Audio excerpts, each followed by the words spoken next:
ମୁକ୍ତି ହେଉ ହେଉ ହୃଦୟ ଭିତରେ ଦେଖୁଥିଲି ବିଶ୍ୱ ମଧୁମୟ କର୍ତ୍ତା ପରମ ଈଶ୍ୱର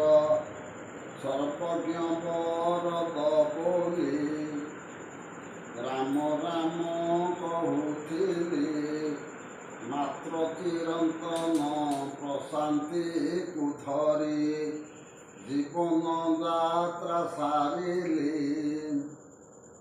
ମୋ ଭିତରେ ମୁଁ ଧରି ରଖିଥିଲି ବରାବର